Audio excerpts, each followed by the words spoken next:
बागस, doctor Manju Sutrave, doctor Megha Rama, doctor Rem Kazim, doctor Wajid Mughal, doctor Anil Pawar sahab, doctor Govind Gaikwad, doctor Arif Ranjit, doctor Shahbaz Nadeem, आप सभी से रिक्वेस्ट है कि आप कृपया मंच पर आए।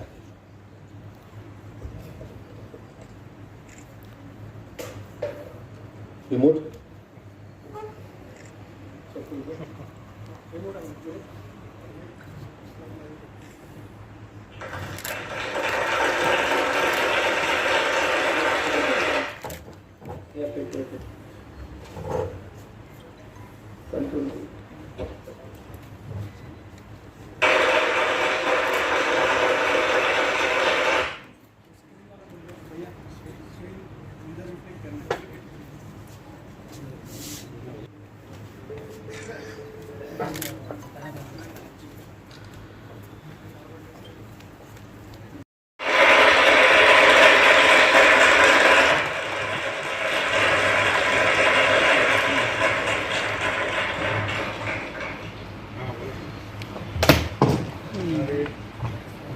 रिक्वेस्ट करता हूं कि आप मंच पर आए। आप IRC इस्लामिक रिसर्च सेंटर के प्रेसिडेंट हैं, इंटरनेशनल स्पीकर्स हैं, और मैं आपको बता दूं कि YouTube पर इनके जो लेक्चर्स होते हैं वो सुनने के लिए 35 लाख लोग इससे जुड़ चुके हैं।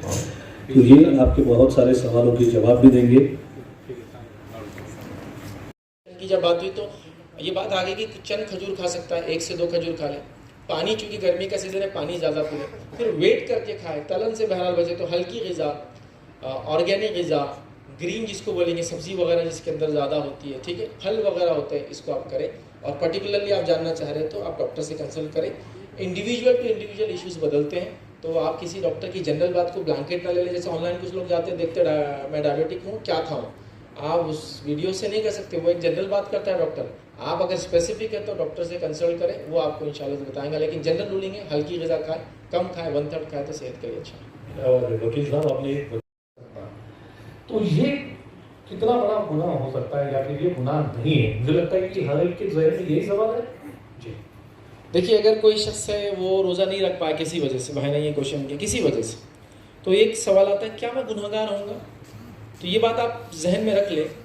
अगर आप किसी भी फ़र्ज़ इबादत को शरई उज़्र समझते हैं आप, मतलब ऐसा रीज़न जिस रीज़न की वजह से आप वो चीज़ कर नहीं सकते हैं, अगर वो करेंगे तो या तो आप सेहत खो देंगे या तो कुछ ना कुछ अपने आप को नुकसान कर लेंगे, तो आप उस अमल को छोड़ दे सकते हैं, उसका कोई गुनाह नहीं होगा आपको।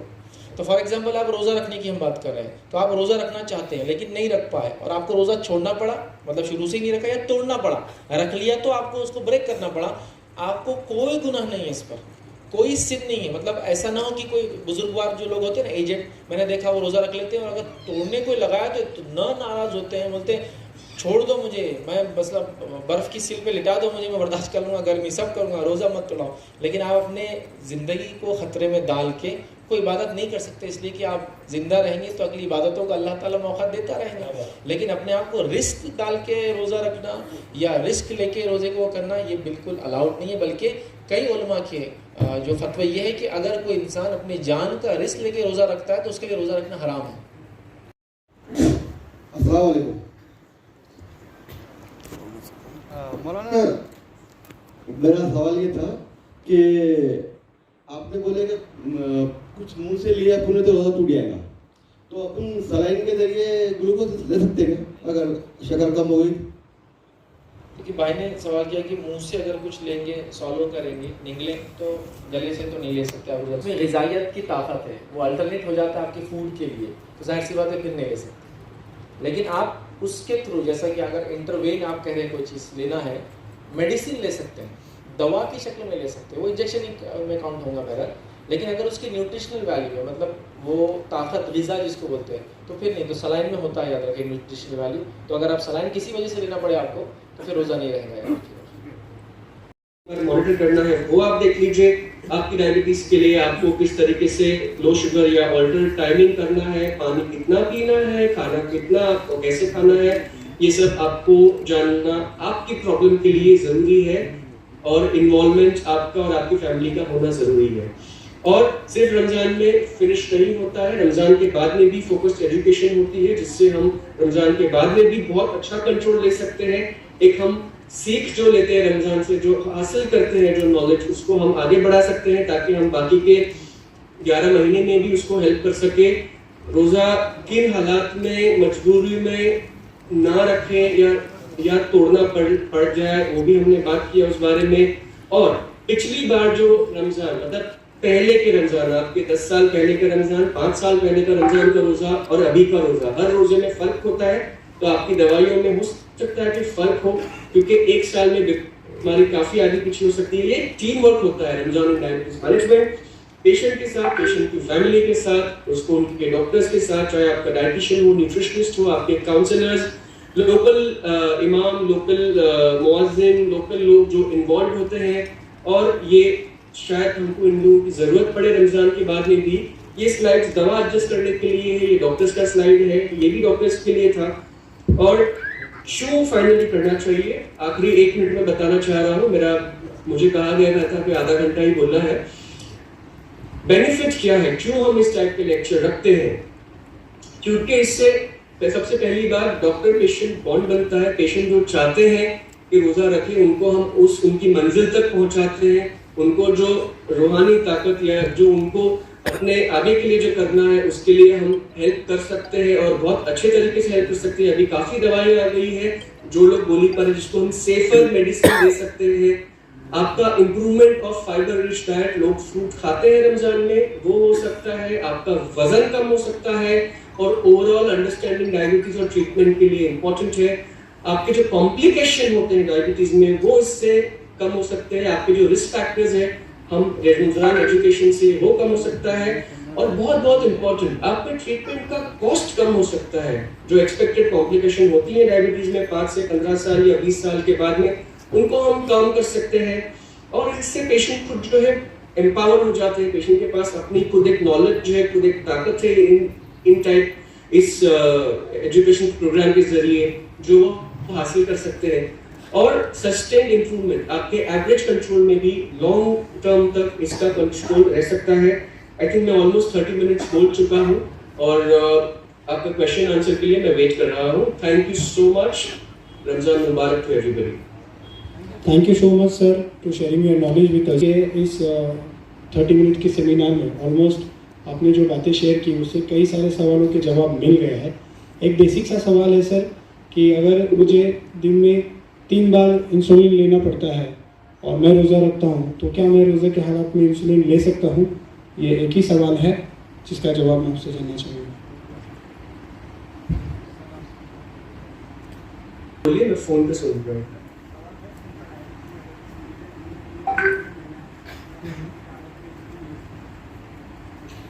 ओके, सो अब जो लोग 3 या 4 बार इंसुलिन के डोजेस पर हैं, इस टाइप के पेशेंट का पहले 3 महीने का कंट्रोल देखा जाएगा, नंबर 1। नंबर 2, पिछले 1 हफ्ते में इनका कंट्रोल कैसा रहा है वो देखा जाएगा। और नंबर 3, आपका दोपहर का जो वैल्यू है, दोपहर का जो इंसुलिन डोज है, वो कम्प्लीटली बंद हो जाएगा। और आपकी सहरी और इफ्तार के टाइम का जो डोजेज है, उसमें एडजस्टमेंट करना जरूरी है। आपके डिजायर्ड गोल, आपके डिजायर्ड लेवल ऑफ डायबिटीज कितना होना चाहिए, ये उसके ऊपर निर्भर करता है कि किस तरीके से आपके डॉक्टर आपके डोज को एडजस्ट करेंगे। लेकिन हाँ, आपका कंट्रोल अगर पिछले 3 महीने में अच्छा रहा है तो आप सेफली कर सकते हैं।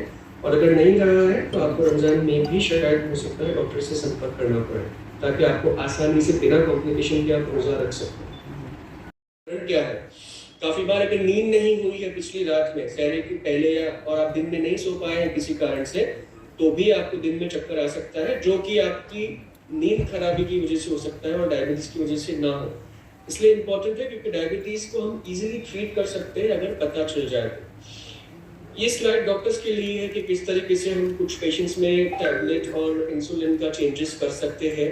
मॉनिटरिंग एंड रिकॉर्डिंग मैंने आपको बताया, जब भी आप चेक करें तो प्लीज लिख कर रखें। सहरी के बाद में भी डायबिटीज का वैल्यू कुछ लोगों ने चेक करना जरूरी होता है, ताकि वो 300 के ऊपर ना जाए। एक्सरसाइज रेजिमेंट वेरी इंपॉर्टेंट, जैसे मैं बता रहा था। तरावी प्रेयर इटसेल्फ, तरावी का वो 20 रकात ईशा की नमाज के साथ में एक एक्सरसाइज के बराबर है। इसके ऊपर काफी सारी साइंटिफिक स्टडीज है, जिससे एटलीस्ट 70-80 कैलोरीज जो है कम हो जाता है और डाइजेशन में हेल्प करता है। सो इम्पोर्टेंटली, इफ्तार में कुछ लोग ओवर ईटिंग कर लेते हैं और नमाज के लिए नहीं जाते और सो जाते हैं, तो प्लीज ट्रक को फुल लोड कर लेते हैं, उस तरीके से ना करें। अपने आज़मे का, अपने रोज़े का और अपने परहेज़ का ध्यान रखें। रमज़ान बहुत फैज़ियाब महीना है और उससे आप फैज़ पाएँ और जो चीज़ से आप बीमार हो सकते हैं उससे दूर रहने की कोशिश करें। यस, ये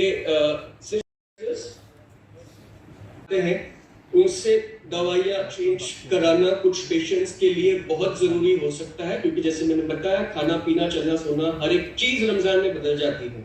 और इम्पोर्टेंटली हम इन स्लाइड्स पर भी टच करेंगे एंड में कि किन हालात में अल्लाह अकबर आपको शायद रोज़ा तोड़ना पड़े या रोज़ा उसको जो है ये करना पड़े, तो ये भी हम बात करेंगे। ये एक मेन की कंपोनेंट्स है कि क्यों हम आज इसके लिए मिल रहे हैं।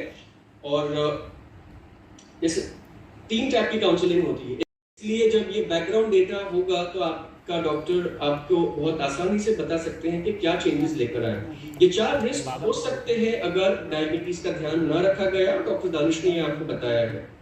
अब रमजान में एक बहुत इंपॉर्टेंट क्वेश्चन आता है, क्या हम रमजान में चेक कर सकते हैं डायबिटीज? और आपके शरीर से पानी निकालते हैं, तो ये चीज़ों से आप एकदम दूर रहिए। दूसरी चीज़ ये है कि जो आप इफ्तार से सहर तक जो टाइमिंग रहता है, तो इसके अंदर कोशिश करिए कि 2 से 3 लीटर पानी पिए। आपको प्यास ना भी लगे फिर भी आप कोशिश करिए कि वो एक टारगेट रख के आप पानी पीते। 29 साल से लेकर 65 साल तक है, तो इन एवरेज लोगों ने अपना खाना पीने की आदतें कैसी रखनी चाहिए, मतलब जो सबके लिए हो। ज़रूरी नहीं कि बुजुर्ग के लिए हो और ज़रूरी नहीं कि वो जवान के लिए हो, तो सबके लिए एक एवरेज डायबिटिक पेशेंट्स के लिए खाने पीने की आदतें कैसे होनी चाहिए, आप इस पर थोड़ा बताइए। ये भी एक अहम सवाल रहता है सभी लोगों का कि शुगर के पेशेंट्स, शुगर के मरीज़ जो रोज़ा रखना चाहते हैं तो उनका खान पान कैसा हो, खाना कैसा हो। इसके अंदर ये एक चीज़ हम लोग जो रेगुलरली एडवाइस करते हैं, जैसा नॉर्मली जो डायबिटिक लोग खाना खाते हैं वैसे ही रमज़ान में उनको खाना है, वही कंटिन्यू करना है। उनको जो भी खाना वो पहले उनको समझाया गया है, उनके पहले डॉक्टरों ने समझाया है कि कौन से फल, सब्जी, रोटी और क्या क्या चीज़ें वो इंक्लूड करते हैं वही करना है। इसमें स्पेशल जो चीज़ें हैं मैं वो एक बताते चलता हूँ। जैसा कि सहर या सहूर बोलेंगे हम, सहर जो है लेट से लेट करना है। ऐसा नहीं है कि आप सहरी स्किप कर दे या सहरी आप छोड़ दे। सहर जितना लेट हो सकता है उतना लेट से लेट आप सहर करें, ताकि दिन भर जो आपका रोज़ा हो तो रोज़े के दौरान आपको शुगर कम ना हो और आप रोज़ा आसानी से गुजार सके और उसके साथ साथ आपके शरीर में पानी की कमी ना हो सको। दूसरा, इफ्तार जो है, इफ्तार के लिए देरी ना करें। इफ्तार का जो जल्द से जल्द टाइम होता तो उसके अंदर आप इफ्तार कर लें।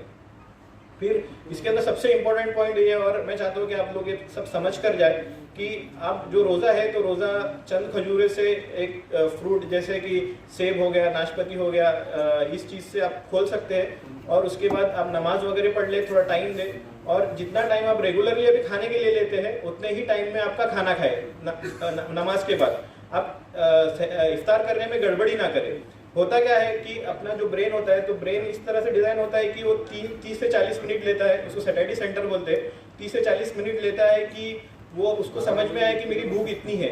समझो एक कोई शख्स है, उसकी भूख 2 रोटी की है, तो वो 30 से 40 मिनट में जब 2 रोटी खाएंगे उसको समझ में आएगा कि भाई इतनी मेरी भूख थी। लेकिन क्या होता है, शिद्दत रहती है भूख की। जब इंसान रोज़ा खोलने के लिए बैठता है, वहाँ पर तलन है, फ्रूट्स है, जूसेस है या कुछ खाना है जो भी है, तो वो नमाज के लिए जाने के लिए वो 10 मिनट में बहुत ज़्यादा खा लेता है। मतलब उसकी भूख तो 2 रोटी की होती है, लेकिन वो 3-4 रोटी या फिर आप बोलेंगे तलन भी खा ले रहा है, फ्रूट्स भी खा ले रहा है। इसके बाद क्या होता है कि तुरंत जैसा ही आप रोज़ा खोलते हैं तो उसके बाद आपकी शुगर एकदम शूट अप हो जाती है। शुगर शूट अप होने के बाद, शुगर एकदम बढ़ जाने के बाद आपको सिम्टम्स दिखने शुरू होते हैं।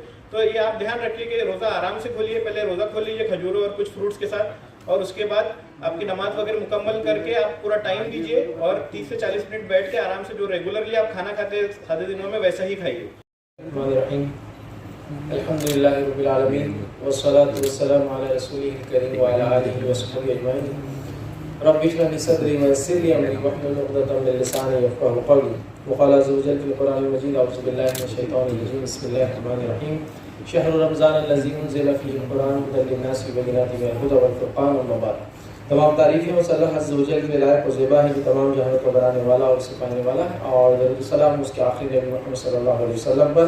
स्टेज पर मौजूद तमाम गेस्ट, तमाम स्पीकर्स, यहाँ मौजूद तमाम लोग और जो इस प्रोग्राम के ऑर्गेनाइज़र हैं सनशाइन हॉस्पिटल, मैं तमाम लोगों को बहरहाल आपका इस्तकबाल करता हूँ और तमाम लोगों को मुबारकबाद देता हूँ कि एक ऐसे सेशन के लिए हम जमा हुए कि डायबिटीज़ जो है, जिसको आम ज़बान में शुगर कहते हैं, शक्कर की बीमारी कहते हैं, ज़ियादतीस कहते हैं, तो डायबिटीज़ और इसका रमज़ान, इसमें रमज़ान कैसा गुजारे वो लोग जिनको ये बीमारी है, उस ताल्लुक़ से कुछ बात करने, कुछ चर्चा करने, एक इस तरह का सेमिनार रखा गया।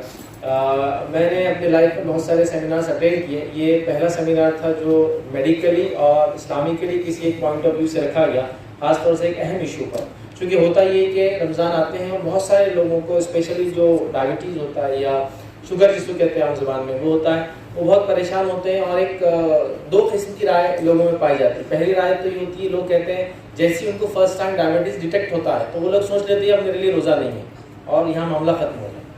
और दूसरी किस्म के वो लोग होते हैं जब उनको पता चलता डायबिटीज़ है और काफ़ी सीवियर है तो भी बोलते हैं मैं तो रखूँगा चाहे कुछ भी हो जाए।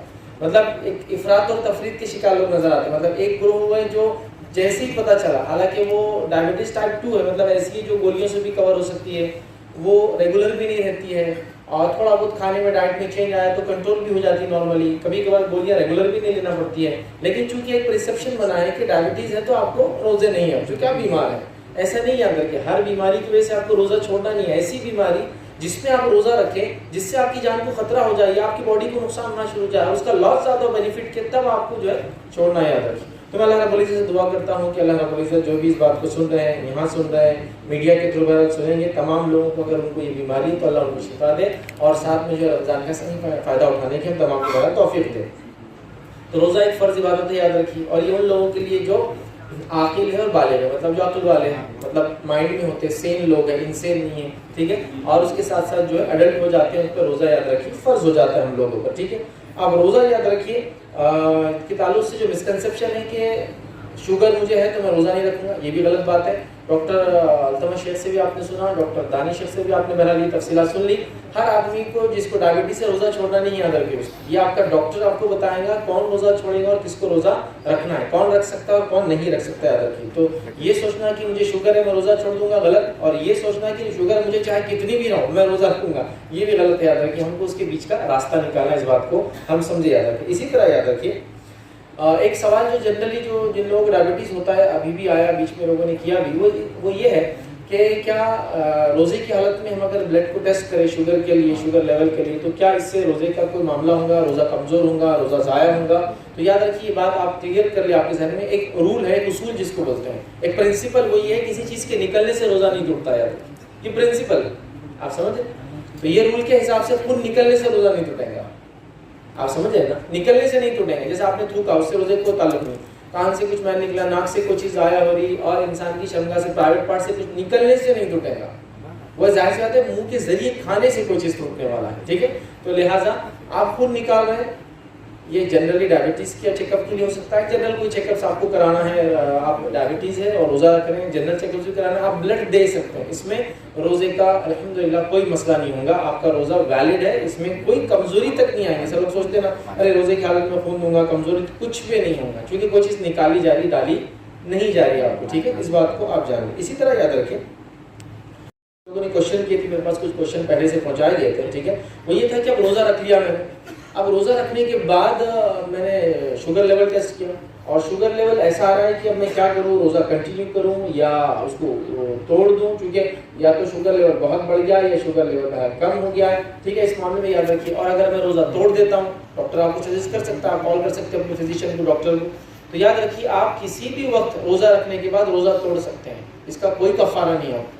मतलब ऐसा होता है ना, कुछ लोग डरते हैं कि रोज़ा रख लिए तो अब तोड़ नहीं सकते, तोड़ेंगे तो हमको गुनाह ज़्यादा मिलेगा, ऐसा कुछ भी नहीं। आपने कोशिश की रोज़ा रखने की, आपने इरादा किया रोज़ा रखने का, आपने रोज़ा रखा, अब किसी वजह से आप कंटिन्यू नहीं कर पाए, आपकी शुगर भी हो सकती है, ब्लड प्रेशर हो सकता है, कोई और डिसीज़ भी हो सकता है, आप रोज़ा किसी भी वक्त तोड़ सकते हैं, आपको उसको कोई कफ़ारा नहीं है, कोई फिदिया नहीं आता, कि सिर्फ क़ज़ा है।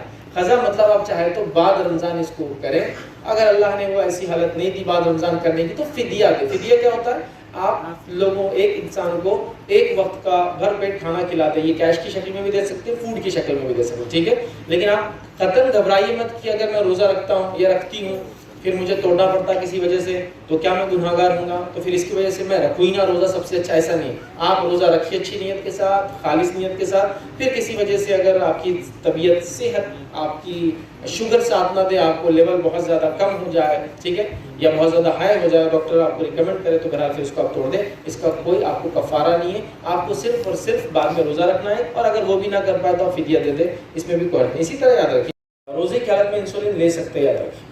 सिर्फ इसमें कंडीशन जो लगाई गई थी उलमा ने, वही था कि इसमें कोई न्यूट्रिशनल वैल्यू ना हो, मतलब इंसुलिन के साथ कोई और चीज़ ऐसी ना दी जाए जिससे न्यूट्रिशन गेन हो बॉडी को, याद रखिए। ग़िज़ाइयत जिसको बोलते हैं उर्दू ज़बान में, मतलब वो खाने पीने का अल्टरनेट ना हो, आप समझ।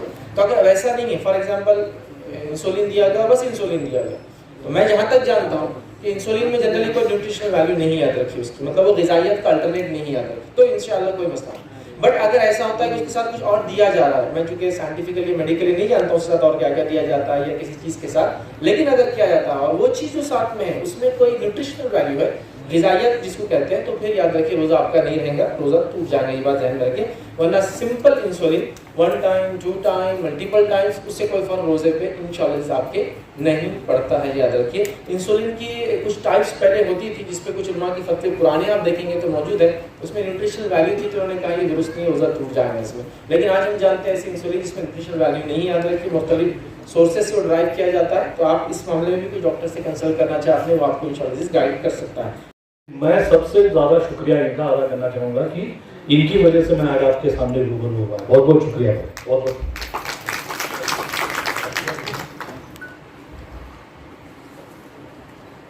यहाँ पर मौजूद तमाम भाइयों और बहनों, मैं सनशाइन हॉस्पिटल का एक डायरेक्टर हूँ और सेंटर हेड की हैसियत से मैं इस हॉस्पिटल का पूरा ऑपरेशन देखता हूँ। ये एक 50 बेड का मल्टी स्पेशलिटी हॉस्पिटल है जो 6 महीने पहले ही इसकी इफ्तिताह हुई है, और हमारे पास में 50 बेड का मल्टी स्पेशलिटी हॉस्पिटल है और सभी तरह की सुविधाएं यहाँ पर उपलब्ध है। डायबिटीज़ और रमज़ान, इस सिंपोजियम को यहाँ रखने का एक मकसद ये था कि हम एक ऐसी पहल करना चाहते थे जो कि एक सेहतमंदी की तरफ इबादत को लेकर जाए। ये ऐसा पाक महीना है जहाँ पर हर कोई अपने दिल से हर किसी भी हालात में अपनी इबादत को मुकम्मल करना चाहता है, किसी भी तरह जैसे भी उसकी कंडीशंस हो। इन सब दौर में डायबिटीज़ के पेशेंट थोड़ा सफ़र करते हैं, और हम देख रहे हैं कि पिछले 15-20 दिनों से जो भी हमारे पेशेंट्स हैं, जब भी ओपीडी में आते हैं, डॉक्टर तानिश साहब से इंटरेक्ट करते हैं, मुझसे इंटरेक्ट करते हैं, तो उनका यही सवाल होता है सर कि हम हमारे डोसेस कैसे हो, हमारी मेडिसिन कैसी हो, हम क्या ख्याल रखें। तो हमने ये सोचा कि अगर ये सवाल किसी एक आदमी के दिल में, एक पेशेंट के दिल में है, तो ऐसे हज़ारों मरीज़ हैं अपने शहर में या आफ्ताब में जिनको साइंटिफिक इंफॉर्मेशन की बहुत ज़रूरत है। ये ख्याल दिल में आया और हमने इमीडिएटली डायबिटीज़ रमज़ान और हम ये प्रोग्राम लेने का तय किया है। ये प्रोग्राम के लिए सबसे पहले इम्पोर्टेंट था कि हमें उस तरह के स्पीकर्स, उस तरह के लोग इसके साथ में जुड़े जो कि इस प्रोग्राम को और एक ऊंचाइयों तक ले जा सकते हैं। तो मैं यहाँ पर उन सभी तमाम हजरात का शुक्रिया अदा करता हूँ। सबसे पहले मैं हमारे इम्तियाज़ जलील साहब खासदार, जिन्होंने काफ़ी बिजी शेड्यूल में से अपना वक्त निकाला और इस प्रोग्राम की इब्तिदा की, यहाँ पर इसकी शुरुआत की। उसके बाद में शुक्रिया अदा करना चाहता हूँ डॉक्टर अलतमश शेख साहब, जो मुंबई के बहुत बड़े डायबिटोलॉजिस्ट हैं, एंडोक्राइनोलॉजिस्ट हैं। कल सुबह तक उनका आने का प्लान था, उनकी एयर की टिकट्स भी निकल चुकी थी, लेकिन किसी टेक्निकल वजह की वजह से वो कल शाम की फ़्लाइट से यहाँ तक नहीं आ पाए, और दूसरी कोई फ़्लाइट आज सुबह यहाँ पर नहीं थी बॉम्बे से आने के लिए। तो फिर लास्ट में हमने ये इशू लिया कि हम उनको लाइव कर सकें, और माशाल्लाह टेक्नोलॉजी को यूज़ करना है, उसके ज़रिए से हमने उनसे रूबरू हुए। तो मैं डॉक्टर अलतमश सर का भी शुक्रिया अदा करता हूँ। मैं शुक्रिया अदा करता हूँ एडवोकेट फैज़ साहब का, जो काफ़ी बिजी है। आज सुबह ही उनका एक इंटरनेशनल लेक्चर था, 1 घंटे का, वो ख़त्म करके बहुत ही वक्त निकाल कर वो यहाँ पर आए और एक बहुत ही इंफॉर्मेटिव जानकारी उन लोगों ने सबके साथ में शेयर की। इसके साथ ही हमारे डॉक्टर तानिश सर, जो हमारे सनशाइन हॉस्पिटल के मेडिसिन डिपार्टमेंट के हेड है, इस प्रोग्राम की पूरी कंटेंट डेवलप करने में तानिश सर ने बहुत मेहनत की है, और सभी से इंटरेक्ट कर उन्होंने ये फाइनल प्रोग्राम डिज़ाइन किया, जो माशाल्लाह आप सभी लोगों ने काफ़ी उसको उतराया। इस प्रोग्राम को और भी सक्सेसफुल बनाने के लिए काफ़ी लोग इसमें जुड़े हैं।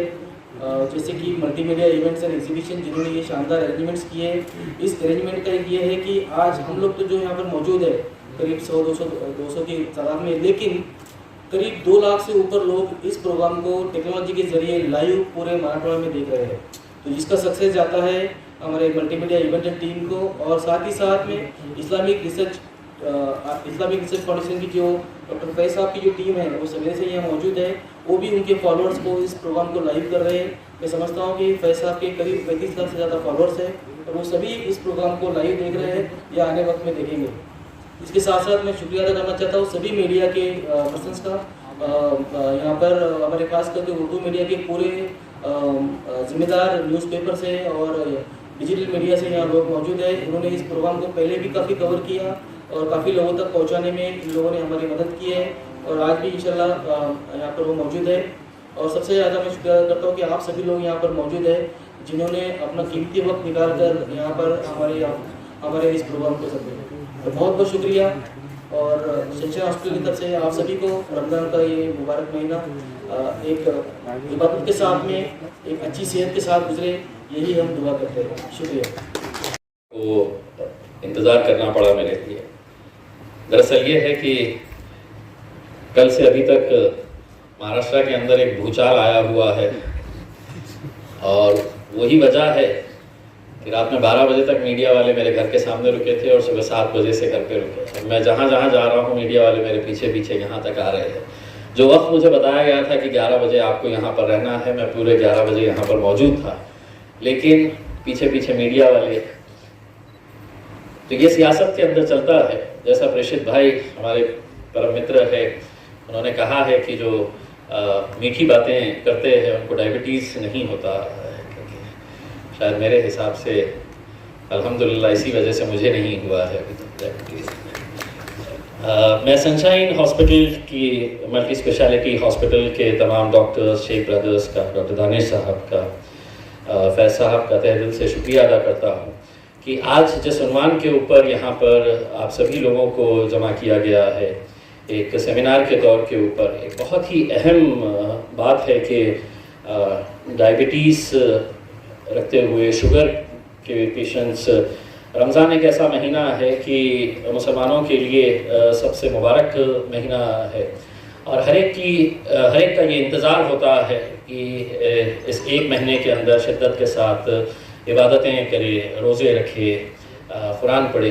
लेकिन कहीं ना कहीं कुछ ऐसी दिक्कतों की वजह से वो रोज़ा रखना चाहते हुए भी नहीं रख सकते हैं, क्योंकि मेडिकली उन्हें वो सूट नहीं करता है, इंसुलिन लेना पड़ता है, दवाइयाँ लेनी पड़ती है। तो ऐसे हालात के अंदर आप इतने सारे लोग और ख़ास तौर से मेरी माएँ और बहनें जो यहाँ पर आई है वो इस बात की गवाही है कि वो रमज़ान के महीने को कितना मुबारक समझते हुए वो भी इस मुबारक महीने के अंदर इबादत करना चाहती है। और यकीनन आज के इस कॉन्फ्रेंस के ज़रिए बहुत सारी नई बातें, नई मालूमात जो है आप लोगों को मिलेगी और उसी के ज़रिए अगले कुछ दिनों के अंदर जो रमज़ान मुबारक का महीना शुरू होने जा रहा है उसमें आप क्या कर सकते हैं, क्या खाना चाहिए, क्या पीना चाहिए, किन बातों से दूर रहना चाहिए, ये सब बातें आपको बताई जाएगी। लेकिन चूंकि अब यहाँ पर एक हॉस्पिटल का एक इवेंट ऑर्गेनाइज किया गया है, दरअसल मैं आज पार्लियामेंट का सेशन चल रहा है दिल्ली के अंदर और मुझे दिल्ली जाना है आज के दिन, लेकिन डॉक्टर शेख बंधु मेरे पास आए और उन्होंने बताया है कि हम इस उन्वान के ऊपर, इस टॉपिक के ऊपर हम ये कॉन्फ्रेंस रख रहे हैं। तो मुझे ऐसा लगा है कि मैंने भी आकर इसमें शिरकत करनी चाहिए। रशीद मामू साहब आइए। तो मैं ये बताना चाहता हूँ कि चूँकि ये डॉक्टर्स का इवेंट है, फैज साहब मैं पिछले 2.5 साल से औरंगाबाद का अल्हम्दुलिल्लाह आप लोगों की दुआओं की वजह से मैं MP बन गया हूँ, औरंगाबाद का खासदार बना हूँ और मेरी कोशिश लगातार यही है कि औरंगाबाद के अंदर हम कितने बेहतरीन अच्छे हॉस्पिटल्स हम दे सकते हैं। आज जब मैं ऐसे नौजवान शेख ब्रदर्स जैसे डॉक्टर्स को देखता हूँ तो एक उम्मीद जगती है कि औरंगाबाद के वाक़े में मेडिकल के ताल्लुक से अच्छे दिन आने वाले हैं। और सरकारी तौर के ऊपर भी अगर हम देखा जाए तो हमने कोरोना के पीरियड के अंदर देखा है कि किन हालात से हम सबको गुजरना पड़ा था। ये तो अल्लाह का लाख लाख शुक्र है कि उस बीमारी से हम लोग बाहर निकल गए। और ये एक हमारी खुशनसीबी है कि अल्लाह ने हमको आज ये दिन दिखाया, वरना उस दौर के अंदर न जाने एक एक घर से कितने लोगों की लाशें निकल गई, दीदार नहीं कर सके हैं, हम आखिरी मर्तबा अपने चाहने वालों को देख नहीं सके हैं। लेकिन आज अगर हम है तो ये हमारी सबकी जिम्मेदारी है ये समझना कि हमको एक नई ज़िंदगी मिली है और मैं अपनी नई ज़िंदगी के अंदर दूसरों के लिए क्या काम कर सकता हूँ, कुछ अच्छे काम कैसे कर सकता हूँ। क्योंकि उस दौर को अगर हम सब याद करेंगे तो ऐसा लगता था कि रात में सो रहे हैं तो सुबह हमारी नींद होशियार होगी या नहीं होगी। जब हॉस्पिटल में जाते थे तो ऐसा लगता था कि हम आखिरी मर्तबा अपने घर से निकल रहे हैं, वापस आएंगे या नहीं आएंगे करके। मैंने उस दौर को इतने करीब से देखने के बाद मैंने खुद ने ये अहद लिया कि मेरे जितने भी 2.5 साल के जितना भी बचा हुआ अरसा है मेरा एज एन MP, मैं औरंगाबाद के अंदर मेडिकल सुविधाओं के लिए जी तोड़ मेहनत। औरंगाबाद के जालना रोड के ऊपर किसी एक नेता का स्मारक बनाने के लिए सरकार ने ज़मीन दी थी कि वहाँ पर एक स्मारक बनाया जाएगा करके। मैंने उसका विरोध किया और मैंने कहा कि नेता जब इस दुनिया से चला जाता है, किसी भी धर्म का हो, किसी भी राजनीतिक पार्टी से ताल्लुक़ रखने वाला हो, लेकिन अगर उसको शहीद श्रद्धांजलि देनी है तो उसका एक पुतला सजाकर कुछ नहीं होगा, उसका एक स्मारक बनाकर कुछ नहीं होगा। अगर सही मानों में उन्हें श्रद्धांजलि देना है तो आप उनके नाम पे एक अस्पताल खोलिएगा, एक स्कूल खोलिएगा, कोई अच्छे काम की शुरुआत करिएगा। और उस स्मारक का जब मैंने विरोध किया तो इतने सारे लोगों ने मेरा विरोध किया कि तुमको मालूम नहीं कि तुम किसका विरोध कर रहे हैं। लेकिन मैं अपनी बात के ऊपर अटल रहा, मैं अड़ा रहा कि नहीं, मैं यहाँ पर स्मारक नहीं होने दूंगा करके। और आज अल्हम्दुलिल्लाह मुझे ये बताते हुए खुशी हो रही है कि मैं अदालत में गया, PIL फाइल किया, पब्लिक इंटरेस्ट लिटिगेशन फाइल किया। ये सरकारी ज़मीन, सरकारी पैसा जो है वो किसी अच्छे काम के लिए इस्तेमाल होना चाहिए, किसी के स्मारक बनाने के लिए इस्तेमाल नहीं होना चाहिए करके।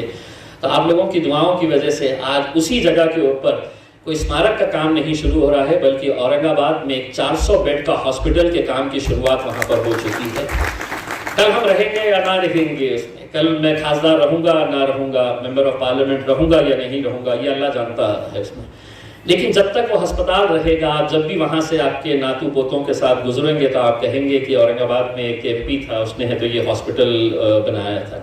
और सिर्फ यही नहीं कि हमने आज स्मार्ट सिटी के ज़रिए हमने सड़कें तो बना दी, बहुत सारी चीज़ें स्मार्ट बनाने की हमने कोशिश कर रहे थे, लेकिन आज उन्हीं स्मार्ट सिटी के प्रोजेक्ट के अंदर हमने औरंगाबाद के अंदर 4 सुपर स्पेशलिटी हॉस्पिटल बनाने का भी टेंडर अभी 3 दिन पहले हमने जारी किया है। तो शहर के अलग अलग इलाकों के अंदर सुपर स्पेशलिटी हॉस्पिटल 4 अलग अलग जगहों के ऊपर बनाए जाने वाले हैं। शाहगंज के अंदर जो भाजी मंडी के पास एक छोटा सा हॉस्पिटल था, वहाँ पर हम एक गायनिक का हॉस्पिटल सरकार की तरफ से खोलने के लिए जा रहे हैं। क्योंकि मैं जब घाटी के अंदर जाता हूँ और गायनेकोलॉजी डिपार्टमेंट के अंदर जाता हूँ तो कई सारी ऐसी हमारी बहनें होती है जिनको सिजेरियन होने के बावजूद भी जहाँ पर उन्हें बेड के ऊपर रखना चाहिए, बेड अवेलेबल नहीं है, इसीलिए उनको ज़मीन के ऊपर लिटाया जाता है। और मैं ये लड़ता हूँ सरकार से, प्रशासन से कि क्या सिर्फ वो गरीब है, ज़रूरतमंद है तो उनकी जगह फर्श के ऊपर कैसी हो सकती है करके। और उसी बात को मनवाते हुए जब पिछले बार अमित देशमुख साहब हेल्थ मिनिस्टर यहाँ पर आए तो उसी दिन मैंने उनको सैंक्शन करवाया कि हम शाहगंज के अंदर सिर्फ हमारी बहनों के लिए गायनेकोलॉजी का एक बड़ा हॉस्पिटल वहाँ पर खोलने के लिए जा रहे हैं करके। तो अल्हम्दुलिल्लाह ये सब जितने भी काम है ये आप लोगों की दुआओं की वजह से हो रहे हैं। मैं आप सभी को रमज़ान की बहुत बहुत मुबारकबाद पेश करता हूँ। रमज़ान का पहला हफ्ता मेरा दिल्ली के अंदर जाने वाला है, जिस मकसद के लिए आप लोगों ने मुझे चुनकर भेजा था कि जाओ दिल्ली को और हमारी आवाज़ बनो, हमारे मुद्दे, हमारे मसले जितने भी है उसको दिल्ली के ऐवान के अंदर उठाओ, पार्लियामेंट के अंदर उठाओ। और वो मैं उठाने की कोशिश कर रहा हूँ। बस अपनी दुआओं में हमें याद रखिएगा। सुपर स्पेशलिटी जो हॉस्पिटल है सनशाइन, उनके तमाम जिम्मेदारान जिन्होंने इस नेक काम की शुरुआत की है, उन सभी को एक बार फिर से मुबारकबाद देता हूँ। आप लोगों का बहुत बहुत शुक्रिया। Thank you very much. जी अस्सलाम वालेकुम। ये सेमिनार डायबिटीज़ और रमज़ान इस मौके पर रखा गया था। ये हम अवेयरनेस फैलाने के लिए जो लोग रोज़ा रखते हैं तो उन्होंने किस तरह से रोज़ा रखना चाहिए, किन हालात में वो रोज़ा छोड़ सकते हैं और रोज़ा रखने के बाद क्या क्या कॉम्प्लिकेशन और क्या क्या रिस्क रहते हैं उनको, और उसके बाद उनकी ग़िज़ाइयत, उनकी डाइट कैसी हो, ये मौजू पे रखा था। उसके साथ साथ हमारे साथ एडवोकेट फैज़ थे जो इसका इस्लामिक पर्सपेक्टिव रख रहे थे, इस्लामिक नज़रिया रख रहे थे कि रोज़ा कब तोड़ा जा सकता है, रोज़ा कब रखा जा सकता है और किन हालात में रोज़ा छोड़ा जा सकता है। तो ये सब सेमिनार के लिए और लोगों के अवेयरनेस के लिए और लोगों को समझाने के लिए हमने ये प्रोग्राम रखा था। इस्लाम अच्छा ये सारी चीज़ें आप बताई थी, लेकिन सनशाइन हॉस्पिटल की तरफ से ये ऑर्गेनाइज किया गया, इस पर क्या है? देखिए, सनशाइन हॉस्पिटल ने जो है एक अच्छा कदम उठाया, क्योंकि जैसा मैंने स्पीच में भी अपनी बताया ये बात कि ऐसा फर्स्ट टाइम हुआ कि किसी बीमारी से मतलब रिलीजियस पर्सपेक्टिव से उसको जोड़ा गया, जैसा कि रमज़ान, डायबिटीज़ और रमज़ान, जबकि इसका बहुत गहरा ताल्लुक़ है। लोग डायबिटिक होते हैं और रमज़ान में रोज़े छोड़ना पड़ते हैं, या कभी डायबिटिक होते हैं और रोज़े उनको छोड़ना चाहिए लेकिन फिर भी वो रखते हैं ज़िद में। तो बहरहाल ये जो सेमिनार हुआ इससे बहुत सारा क्लैरिफिकेशन किया और मैं उम्मीद करता हूँ फ्यूचर में ऐसे और भी इश्यूज़ को लेकर सनशाइन हॉस्पिटल जो है ये मिशन को लेकर आगे चलेंगे ताकि कम्युनिटी को एक अवेयरनेस दिलाएं। विशेषज्ञ जो लोग हैं, डॉक्टर्स या मेडिकल प्रोफेसर, ऐसे कौन से लोग हैं यहाँ पे आपको लोगों को मार्गदर्शन किया सेमिनार? देखिए, जब हमने इस सेमिनार को अपने इस तरह के प्रोग्राम को अरेंज करने की बात की, तब हमारे दिल में 2 सवाल आए थे कि जैसे कि डायबिटीज़ तो एक ये बीमारी है, तो हमने ऐसा किया कि इस बीमारी और इसको इस्लामिक तरीके से भी इसके सही सवाल और जवाब आने चाहिए। इसलिए हमने सबसे पहले इसमें डॉक्टर अल्तमश शेख जो मुंबई के सैफी हॉस्पिटल के बहुत ही मशहूर एंडोक्राइनोलॉजिस्ट डायबिटोलॉजिस्ट है, उनको इनवाइट किया था। उनके साथ में हमारे सनशाइन हॉस्पिटल के जो मेडिसिन डिपार्टमेंट के हेड है डॉक्टर दानिश शेख सर, जो डायबिटोलॉजिस्ट है, एमडी मेडिसिन से वो थे।